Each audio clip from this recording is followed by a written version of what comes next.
कभी कभी कुछ बातें इंसान की समझ से बहुत दूर होती है।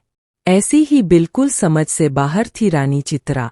रानी चित्रा किसी चमत्कार से कम नहीं थी। कारण था रानी की सुंदरता। कहते थे रानी ने उम्र को बंदी बना लिया है।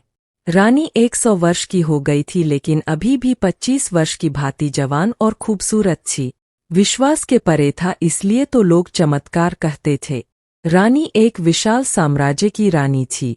कहना था कि उसे अमरता का वरदान है। समय समय पर कई तरह के कायस रानी के लिए लगाए जाते थे। मानना था कि रानी के पास ऐसी कोई शक्ति है जिससे वो अभी तक युवा अवस्था में ही है। रहस्यमय होने के कारण रानी का सम्मान और उससे डरना स्वाभाविक था। रानी की आभा देखते ही बनती थी। भरी सभा में जब वो आती थी तब उसकी सुंदरता को देख लोग आश्चर्य से भर जाते थे। एक विशाल सिंहासन पर वो बैठती थी और स्वर्ण जड़ित वस्त्र, रानी के जुड़े में विशेष गुलाब होते थे। लोगों का मानना था कि वो गुलाब भी नहीं मुरझाते हैं। दौट रानी सुंदर थी और ऊपर से हमेशा जवान रहने वाली रानी कौन नहीं चाहेगा, इसलिए रानी पर मोहित होने वाले राजकुमारों की कोई कमी नहीं होती थी। लेकिन रानी के यह रहस्य ही नहीं बल्कि एक रहस्य और था कि अब तक रानी कई बार विवाह कर चुकी है। लेकिन रानी के विवाह ज्यादा नहीं टिकते। पहली रात के बाद ही रानी जिसे भी विवाह करती वो फिर नजर नहीं आता। एक रहस्य से भरी रानी। और रानी की इतनी रहस्यमयी बातें पता होने के बाद भी रानी के ऊपर मिटने वालों की कमी नहीं थी। एक अजीब सम्मोहन था जो सबको उसकी ओर खींचता था। जिज्ञासावश ही कई रानी का होना चाहता थे कि आखिर रानी के पास ऐसा क्या है जिससे वो 100 वर्षों बाद भी अभी तक ज्यों की त्यों बनी हो। पड़ोसी राज्य का एक युवा राजकुमार अब रानी पर मोहित हो गया। रानी को प्रस्ताव दिया कि वो उनसे विवाह करना चाहता है। बड़ा बहादुर था। कई दिनों के बाद उसने यह निर्णय किया था। रानी को मिलने वो सभा में आया। रानी ने कहा कि मुझसे विवाह क्यों करना चाहते हो?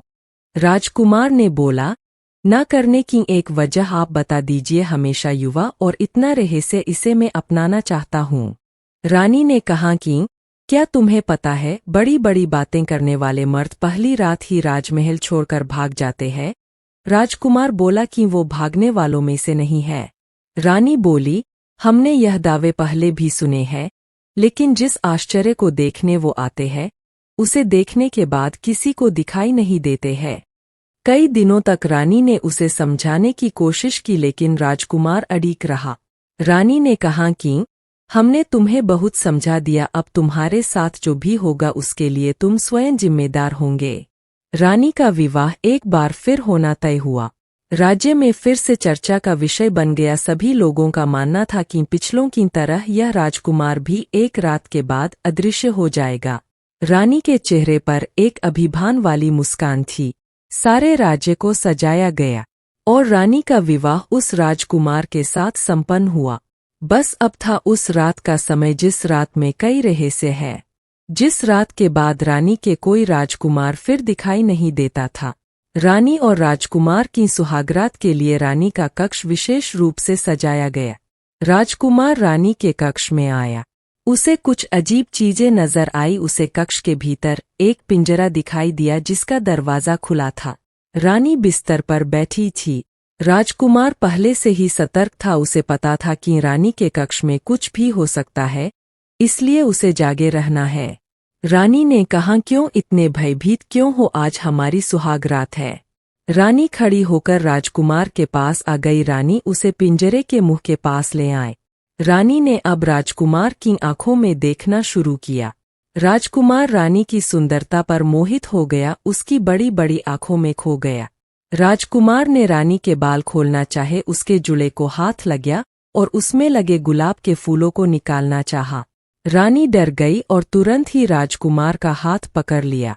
रानी को डरते देख राजकुमार रुका, फिर सोचा हो ना हो इसमें ही कुछ राज है। उसे पता चल गया था कि इन फूलों में कुछ रहस्य है। रानी के मना करने पर वो उस समय रुक गया, लेकिन उसके मन में यही था कि अब उसे इन फूलों को निकालना है।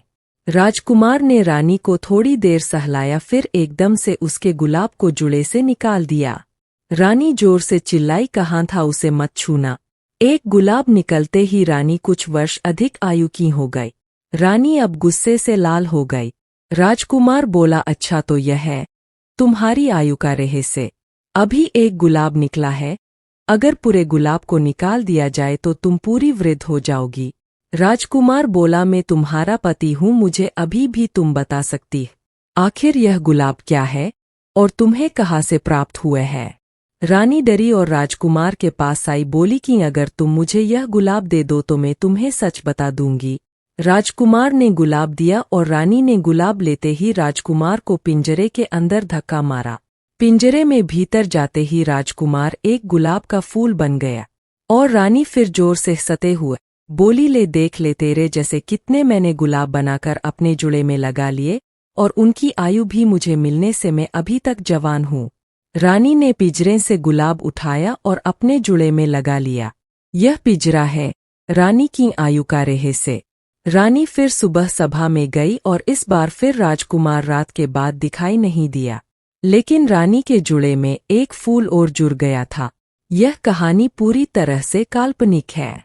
इसे मनोरंजन के लिए लिखा गया है।